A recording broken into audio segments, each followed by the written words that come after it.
Happiness is a thing called the Daily Gamer. Hello, it is Crescendo1897 here for the first time on the Daily Gamer, and I've got quite the game review for you home listeners. The game is Zeno. This game is a first-person melee fighting game for the PC set in a punk fantasy world developed by Ace Team, and it runs on the Source engine. It is single player with a story mode and a tower mode of play. The tower mode is basically you traverse, you beat one tower, then you go to the next one, and there's 5 levels in each tower. In the game, you play as a man named God who travels through this amazingly detailed world with monsters and strange creatures everywhere. I think the graphics are extremely good. I mean, especially for an indie game. The game goes in sort of a strange way, though. It's like a flashback, and then you move forward in the present time, and then you flash back, but you fight all along the way. Alright, so now let's get to the gameplay. It's pretty simple, using the usual FPS controls. It's WASD and mouse, along with E to use things, shift to sprint, and space to block. The gameplay is basically like a normal 2D fighting game, except it looks great and is in first person.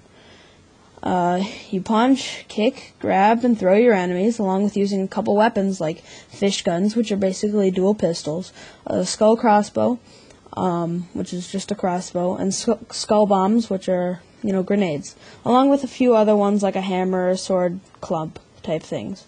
All the enemies are basically the same, well, the normal enemies, but I cannot get over how detailed everything looks. And with the detail, I mean, it's on a Source engine, but it still runs, really smooth, even if you have a bad computer like mine. There are, of course, some problems with the game, like sometimes it will, punch when you don't want it to, when you're trying to back up, and it sometimes, saves in a bad place when you're fighting, like on the ground with a bomb lying next to you ready to blow up so that you keep dying. But you can just go back to an earlier save and everything is okay. They make only one mistake in the game, and that is the moving levels, where you have to move from point A to point B, killing, small creatures that are really annoying to kill, that actually deal a lot of damage to you. And there's no real point to them except to get to another person to fight. The bosses in the game are Father Mother, which is kind of a creepy guy who's a big part in the plot. So I won't tell you much about him, but he's pretty easy to beat. The Hunter, who's hunting you, and the last ones are I call the fat ones.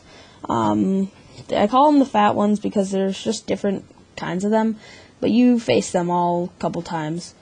They're basically all the same.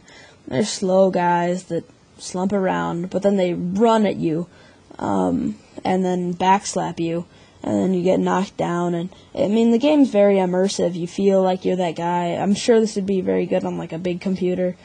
You'd feel like you're really in the game. Maybe one of those, 3D computers. Yeah, so they're basically all the same. They can only be beaten by hitting them in the head a bunch of times with, like, the club or the hammer. They sound pretty hard, but like all the enemies in the game, they have a pattern which you can learn really quick and then just kill them all pretty easily. The sound is okay. That's all I can really say about it.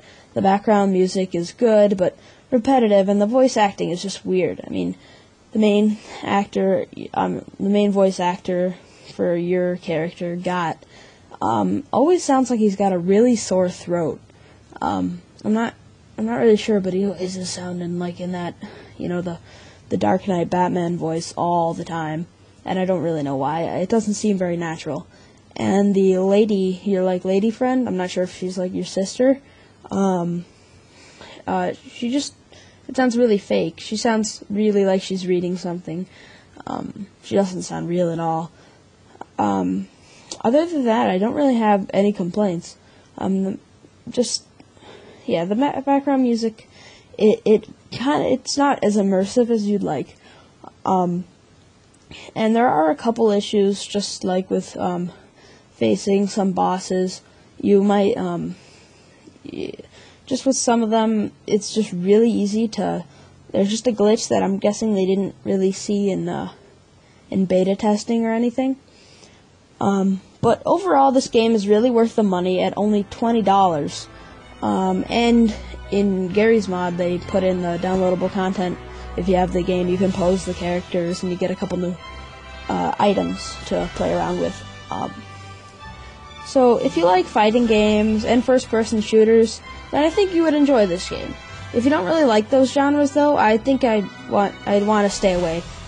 Well, this has been Crescendo 1897, and I'd like to wish you a good day. That was the Daily Gamer.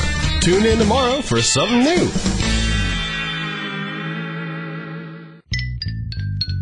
This podcast is a part of the Dead Workers Party Network. Listen to other fine shows at deadworkers.com/network.